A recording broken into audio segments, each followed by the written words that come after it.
Bagi Anda yang baru saja bergabung, berikut berita utama kami hari ini.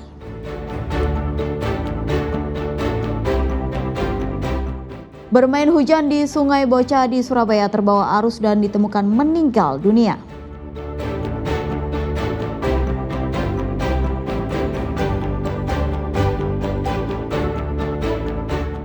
Ibu yang diduga memutilasi bayinya ditangkap di rumah dalam kondisi lemah.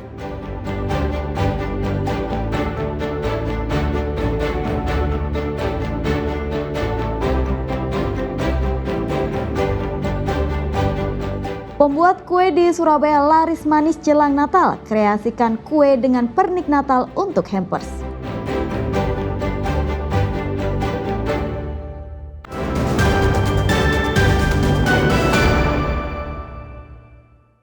Bermain hujan di sungai saat curah hujan tinggi berujung maut. Seorang bocah di kota Surabaya Selasa malam tewas tenggelam setelah terseret arus sungai yang deras. Jenazah korban baru ditemukan 4 jam setelah dilakukan pencarian. Seorang bocah berusia 14 tahun, Azaki Vismajaya, tewas tenggelam saat bermain hujan di Sungai Sidotopo, Kecamatan Semampir, Surabaya.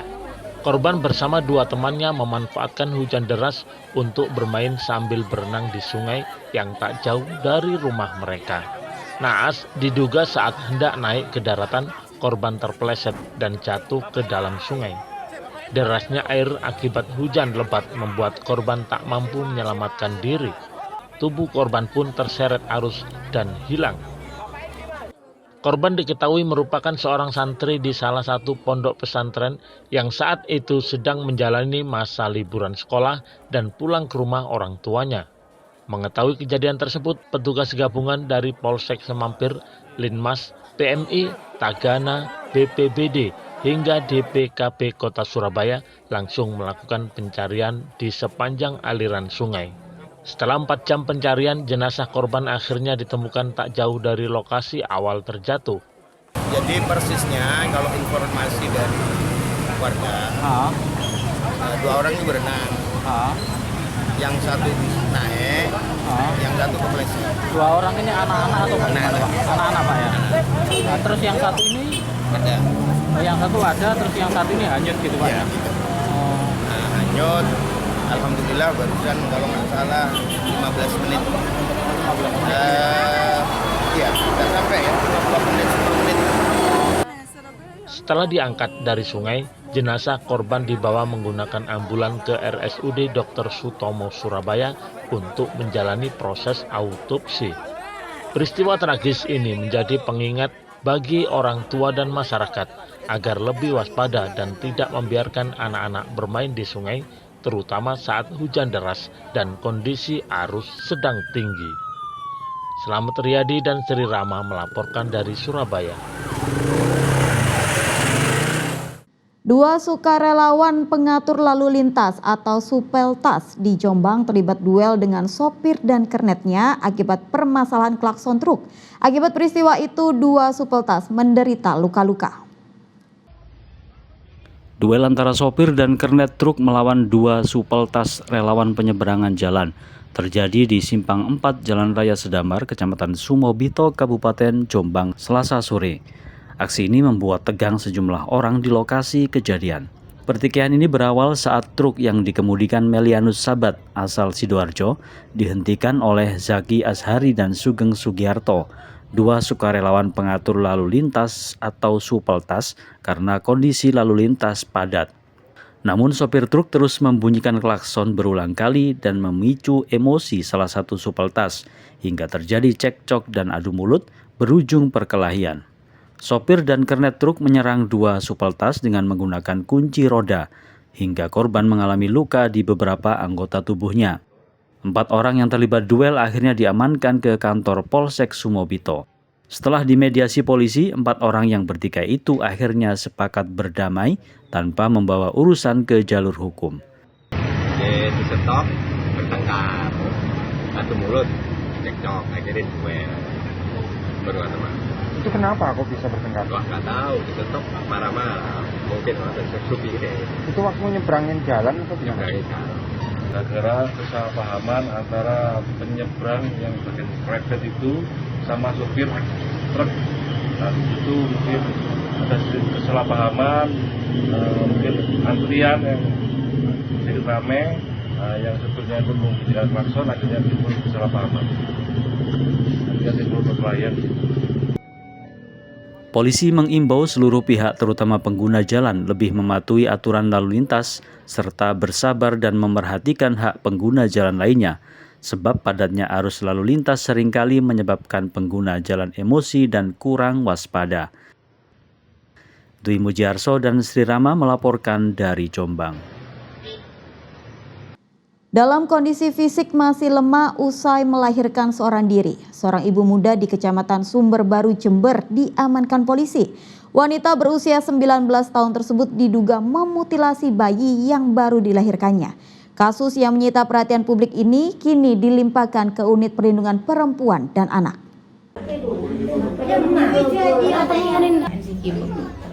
Petugas kepolisian mendatangi sebuah rumah sederhana di Desa Kaligelaga, Kecamatan Sumber Baru, Jember. Di rumah ini, seorang wanita muda berinisial RH harus berhadapan dengan hukum di saat kondisinya masih sangat lemah. RH yang baru berusia 19 tahun ditangkap polisi beberapa jam setelah menjalani persalinan seorang diri pada Senin dini hari. Dalam keterangan awal, ia mengaku telah membuang beberapa bagian tubuh bayi yang baru saja dilahirkannya. Hingga Selasa siang, terduga pelaku masih menjalani perawatan intensif di Puskesmas Sumber Baru. Polisi belum melakukan pemeriksaan mendalam mengingat kondisi fisik dan psikologinya yang belum stabil. Sementara itu, potongan tubuh bayi telah dievakuasi dan dikirim ke kamar jenazah RSUD Dr. Subandi, Jember. Langkah ini dilakukan untuk keperluan autopsi dan proses penyidikan lebih lanjut. Kasus dugaan mutilasi bayi ini kini sepenuhnya ditangani Unit Perlindungan Perempuan dan Anak atau PPA Polres Jember. Polisi telah memeriksa sejumlah saksi, termasuk nenek pelaku yang selama ini tinggal bersama terduga pelaku. Untuk alat yang digunakan ini masih kita dalami lagi, masih kita lakukan penyelidikan terkait dengan alat maupun motif yang dilakukan oleh terduga pelaku ibu kandung mayat tersebut. Langkah selanjutnya?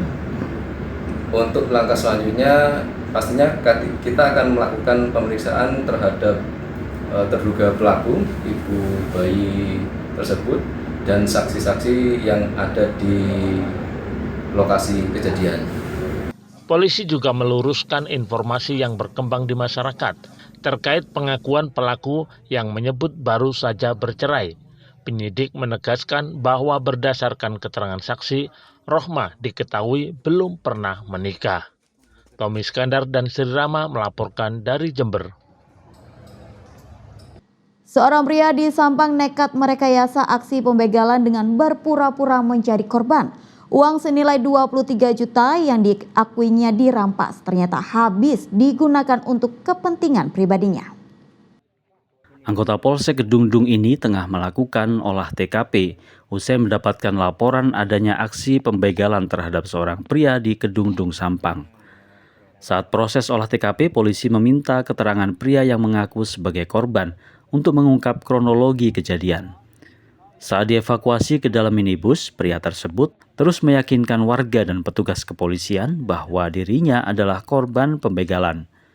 Sambil berpura-pura kesakitan, pria tersebut membohongi petugas dan mengaku uang sebesar 23 juta rupiah yang diakui disimpan dalam jok sepeda motornya raib dirampas begal. Polisi yang terus melakukan penyelidikan di TKP akhirnya menemukan kejanggalan. Keterangan pria tersebut dinilai tidak selaras dengan bukti yang dikumpulkan petugas di lapangan. Merasa terdesak dan laporan palsunya terendus polisi, pria bernama Haminuddin itu akhirnya mengakui kebohongannya. Pelaku nekat berpura-pura menjadi korban begal untuk mengelabui keluarganya. Uang sebesar 23 juta rupiah yang akan dipakai untuk merenovasi rumah justru digunakan untuk kepentingan pribadinya. Korban ini dalam mengambil uang, nah ini fiktif. di mana uang tersebut sudah habis sebelum kejadian pembegalan tersebut.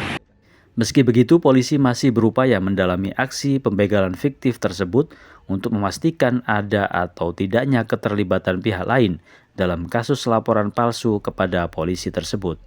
Nia Karunia dan Sri Rama melaporkan dari Sampang. Ya, momen Natal dan Tahun Baru menjadi ladang cuan bagi pemilik usaha rumahan kue unik dan lucu bertema Natal di Surabaya. Ada berbagai kreasi yang dibuat, mulai dari kue spiku serta cupcake bergambar Santa Claus dan pohon Natal yang dikemas menjadi sebuah hampers.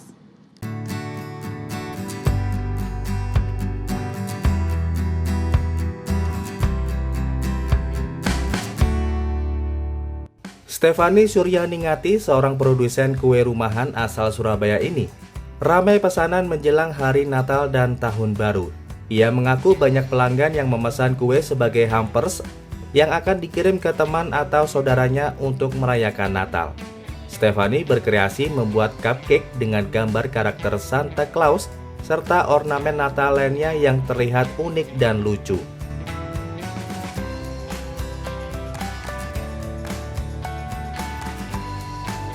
Tak hanya itu, ia pun berkreasi membuat roti spiku yang dihias berbentuk kalender persegi yang bertuliskan tanggal 25 Desember.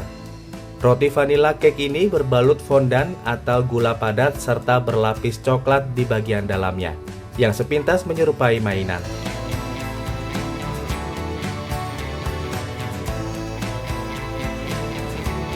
Sejak sepekan sebelum Natal, 5 hingga 6 hampers kue Natal unik dan lucu ini bisa terjual dalam sehari.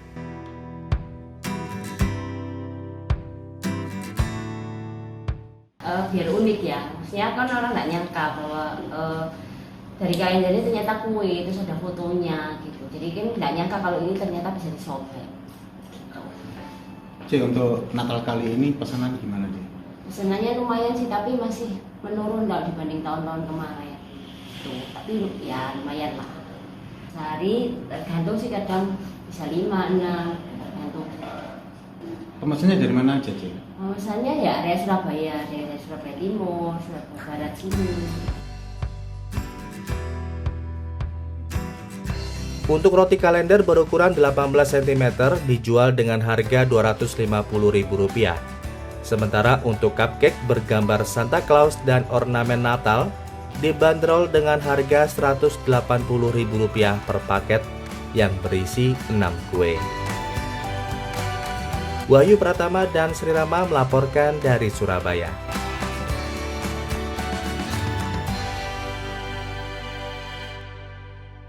Ya, informasi tadi mengakhiri jumpa kita di Berita Jawa Timur. Jangan lupa pastikan Anda subscribe channel YouTube Liputan 6 SCTV Daerah.